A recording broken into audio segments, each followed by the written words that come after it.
देखिए बच्चों, आज हम लोग पढ़ेंगे तेनालीराम का जादू। तेनालीराम का जादू क्या है, इसके बारे में आज हम सभी जानेंगे। ठीक है, अब इस पाठ में विस्तार से आपको मैं तेनालीराम के जादू के बारे में मैं पढ़ाऊंगा और इसका क्वेश्चन आंसर आपको घर से करके आना है ना जी। हाँ, अगर आप क्वेश्चन को करके आइएगा तो आपको फायदा होगा। ठीक है, आइए बाबू। बहुत समय पहले की बात है, राजा कृष्णदेव राय के दरबार में, किसके दरबार में? एक दरबारी था, उसका नाम था, पता है दरबारी का क्या नाम था? तेनालीराम था। क्या था? बहुत चतुर था, बहुत चतुर था। जब कोई भी विपदा आ पड़ती तो कृष्णदेव राय तेनालीराम को बुला भेजते थे। तेनालीराम भी हर विपदा का कोई ना कोई हल ढूंढकर निकालता था।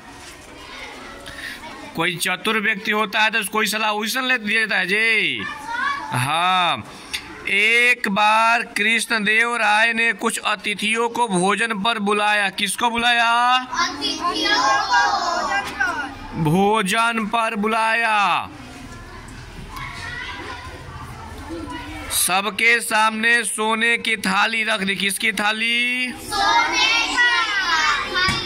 थालियों में सोने की कटोरियां थी और सोने के ही चम्मच। सब लोग भोजन कर रहे थे। एक अतिथि ने सोने का चम्मच उठाया और अपने जेब में रख लिया। क्या उठाकर रख लिया जेब में? किसने रख लिया? अतिथियों ने। कृष्णदेव राय और तेनालीराम दोनों ने यह देख लिया। किसने देख लिया?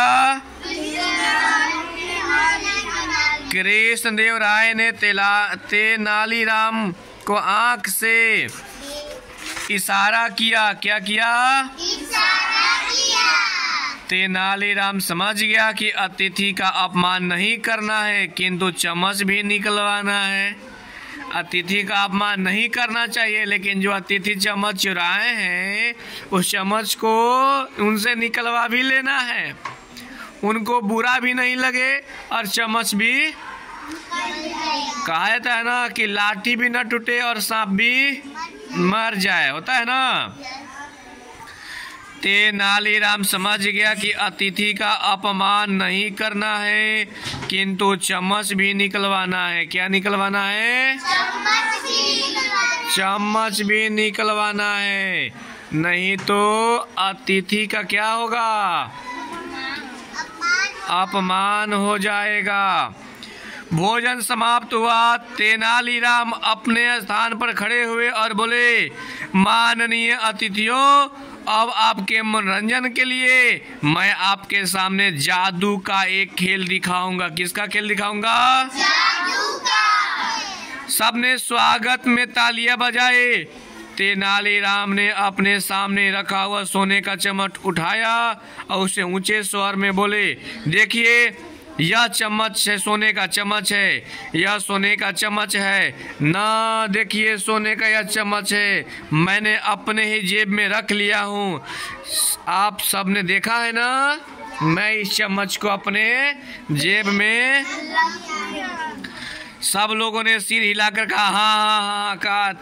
तेनालीराम बोले, अब मैं एक मंत्र पढ़ूंगा और यह चम्मच आप लोगों में से किसी एक अतिथि के जेब में से पहुंच जाएगा और निकल जाएगा।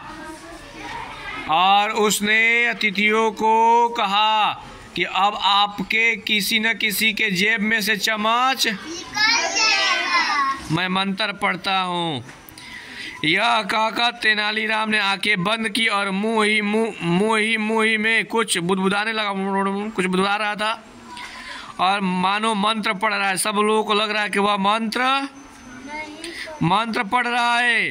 थोड़ी देर बाद उन्होंने आंखें खोली और बोले, मेरे जादू से मेरी चम्मच मेरे जेब में चला गया। अब देखो कि वह किसका जेब में गया है। मतलब मेरे जेब में से चम्मच मेरी जेब में से चला गया। अब मैं देखता हूँ वह चम्मच किसकी जेब में गया है। यह कहकर तेनालीराम बारी बारी से प्रत्येक अतिथि के सामने जाकर खड़े हुए। वह मुंह में कुछ बुदबुदा रहे थे। अंत में तेनालीराम उस अतिथि के सामने जा पहुँचे जिसने चम्मच चुराया था। मुंह में कुछ बुदबुदाने के पश्चात वे बोले, मित्र मेरा जादू कहाँ है। जादू कहता है कि चम्मच आपकी जेब में पहुंच गया है। देखिए तो जरा, आपकी जेब में चम्मच तो नहीं है। अतिथि के पास कोई और चारा न था। उसने जेब में से चम्मच निकाला और तेनालीराम को दे दिया। सब लोग तालियां बजाने लगे। कृष्णदेव राय ने सबसे अधिक जोर से ताली बजाई, किंतु चम्मच चुराने वाले अतिथि ने ताली नहीं बजाई। इसलिए चोरी नहीं करना चाहिए। आया समझ में ना?